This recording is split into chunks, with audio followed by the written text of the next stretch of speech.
So something pretty exciting to open today, Marvel United. This game here is something I've been playing for a little while. I backed the Kickstarter, and this first base part of the game came out 6 months ago. We've been playing it a bunch. It's really neat. I'm just going to take a quick second to show you the kind of game. It's cooperative, and it's pretty simple. It's by Eric Lang. It's a lot of fun. It's a neat cooperative experience. You have locations you move your guys around on: Stark Labs, New York Police Headquarters, SHIELD Headquarters, that kind of stuff. And then super fun, sort of Ghibli style little minis here for the different characters. So the base game came with 3 villains that you can all play against, and a good set of heroes. I've already opened this before. You didn't just see me open it for the first time. The exciting stuff is coming in just a second. Let's figure out how to open this tube here, because then I have a nice surface to open everything else up onto. It's very convenient. Yeah, I agree. And yes, I am taken. That was my wife, Joanna. Everyone always wants to know your status on these things, you know. All right. Cooperative games are actually our family's favorite. When my son was young, he struggled, as many young children do, with competitive games, and so we still wanted him to be able to learn strategy and competition and all that kind of stuff, but instead of competing against others, he could compete with us against the game. So we really got into another one of Simon or Kamon's games, Zombicide. And Zombicide started me off on a whole line of painting models and everything else. So let's see what's in here. All right, so let's poster-ish here. Let's see. So it's been a while since I actually kickstarted it, so I don't remember all the details about what I'm expecting here, but I think this is just a playmat. Maybe this is just something. I don't want to cut it, but I think I might have to cut it a little bit. Yeah, that's just cardboard. Protective. Good. Makes it easier to cut in there and open it. We're getting somewhere here. Anyways, so we were playing a lot of Zombicide, and I got into kickstarting it because I missed the first 2 Kickstarters, and then jumped in on it, and they give you all kinds of extra characters to play, and scenarios, and more importantly than anything else, zombies to paint. Alright, so here's the play mat. Get this garbage non-poster thing out of the way here, and check it out. Got this big, super cool play mat to play the game on, and it looks like that. That looks really, really cool. Okay, so now let's get to this stuff. So, yeah. So the neat thing about these games is that the family or your friends can work together as a bunch of heroes taking down bad guys. But the base game only has 3 bad guys, like I pointed out. So we've played it enough times now that, you know, unless we have a really unlucky hand or something to that effect, then we kind of know what we're doing. So it's fun to add some expansions. So it being a Kickstarter, there's a pretty good amount of expansions. So I thought I would take the time to go through this. I think what I'll do is I'll move this huge friggin' box down here, and I'll just pull things out and give them a look. And I'm not going to do every single one of these things to open up, but you know, I might open 1 or 2 of them just to show you what's inside, what kind of thing is in there. So let's start with everyone's favorite, Spider-Man. So we got here, Enter the Spider-Verse. So that's going to add Spider-Man, Miles Morales, Ghost Spider, and Spider-Ham. And then the bad guy it adds is Green Goblin. And yeah, that'll be super fun.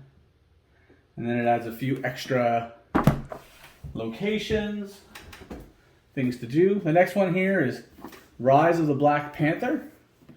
And that adds Black Panther, Winter Soldier, and Shuri. just started watching the new Winter Soldier TV show, and it is pretty good. Episode 3 was this past week, and I enjoyed it.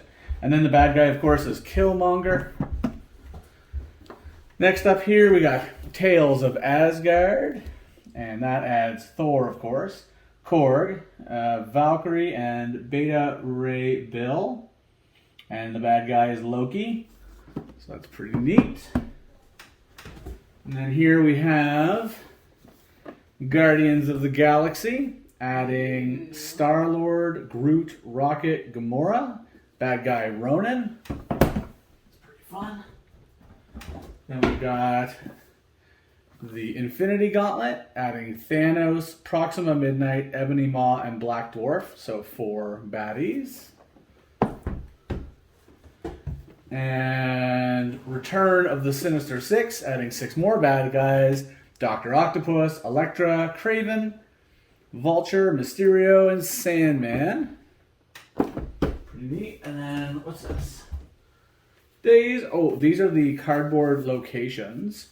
So that's just like nice thick versions of the locations. Might as well open it up.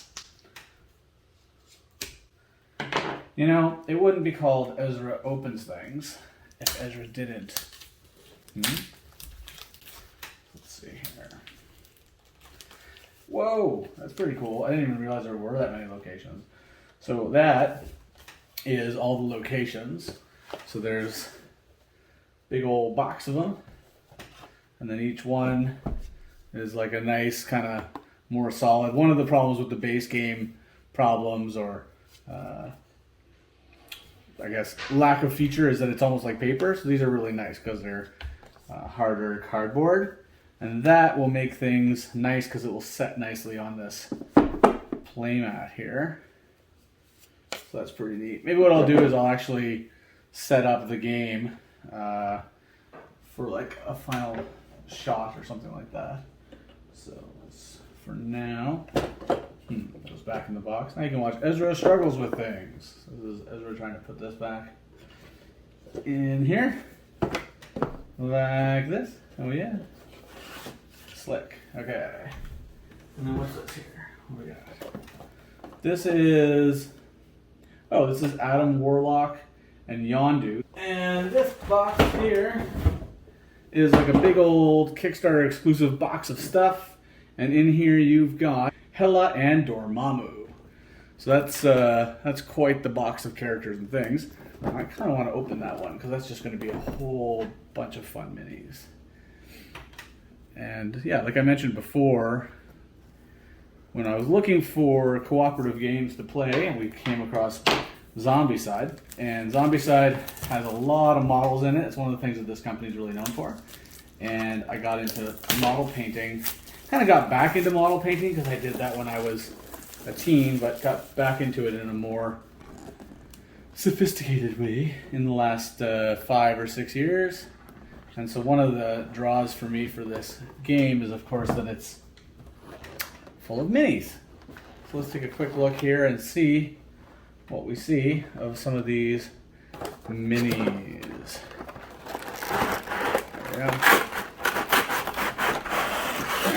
There we go. Okay, so you can see they get these in there pretty good, and they're all nice and pretty. And we'll just take a look at Squirrel Girl is here. That's pretty nifty, and they're kind of done in this somewhat Ghibli style, you know, extra large heads. Here's Vision, pretty neat, and MODOK here is a pretty hilarious model. I think I'll be enjoying painting that guy when I get around to it. That'll be pretty cool. So yeah, there's lots to get into and check out, and each of these characters have their own like mechanical strategy, and so as a team of 4 players, you might get into playing with 4 characters that are very similar, or 4 characters that are very different, or half and half. So part of the fun of these cooperative games is figuring out like what your play style is and how the group might gel, much like a real team of superheroes. So that was me opening all this stuff. There's of course a lot more for me to open, but I'm not gonna open every single one of these things and show you. But if you would be interested in such things, if you wanted me to make more videos of opening, you know, individual expansions to games, Or maybe you want to see me open something else, let me know. You can talk about that in the comments below. I'd like you to like and subscribe so that you get updated when my next video comes out. And as always, thank you for showing up here. It's a lot of fun to open things with you. And until next time, thanks a lot. See you next time. All right.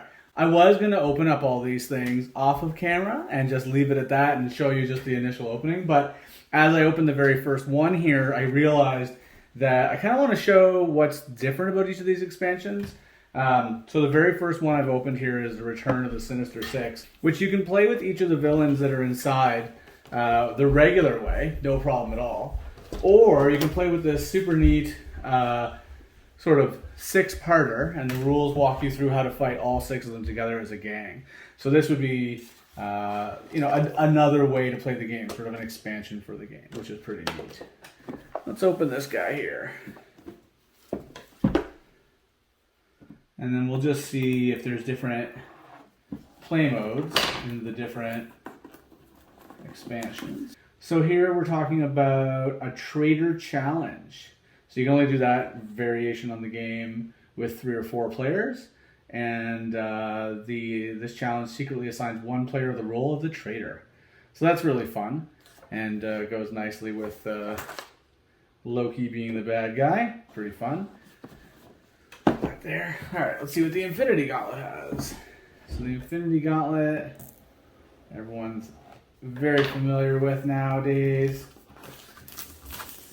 You know, it's not quite as fun being a big nerdy nerd geek as it used to be when you felt like you knew really secret information. Now we just know other versions of the same information. Alright. Oh, and it has a big Infinity Gauntlet. I remember them showing this as they were doing the production. And then there's stones. Alright, what's next here?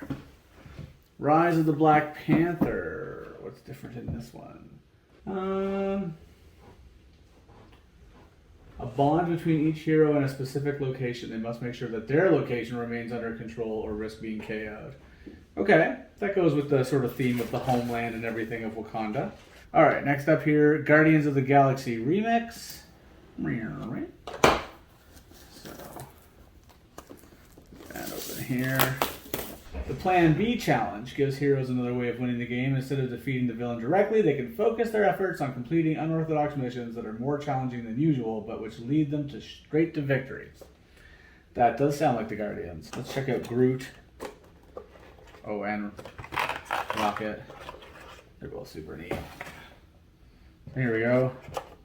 Little Rocket and Groot. Put them there. Pretty great. I guess they went for sort of adult Groot. Everyone has their favorite age of Groot now that they like. I think my favorite age of Groot might have simply been Baby Groot. And this is everyone's favorite here, the Spider-Man Spider-Verse. So the Green Goblin has special setup instructions displayed on the back of a villain dashboard. Secret Identity Challenge can be added to any game, not just when exploring the Spider-Verse. The challenge places journalist tokens in some locations, always watching the hero's actions. You can spend actions to move them out of the way, but if you keep engaging in heroics or fights when they're around, you'll eventually be exposed, which will severely hinder you for a while. So that's neat. So it's like an added level of difficulty or complexity to the game. Yeah, these are great. I'm gonna have a lot of fun mixing and matching and trying these all out. I think I might want to start with the Infinity Gauntlet one first, just so I can play with the gauntlet and all of its little gems.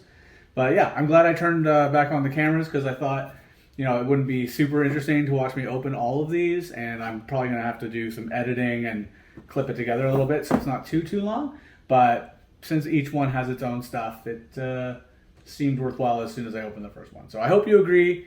Thanks again for joining me. I'm glad that you stayed with me for the side B of this YouTube video, and we will see you again next time. All right.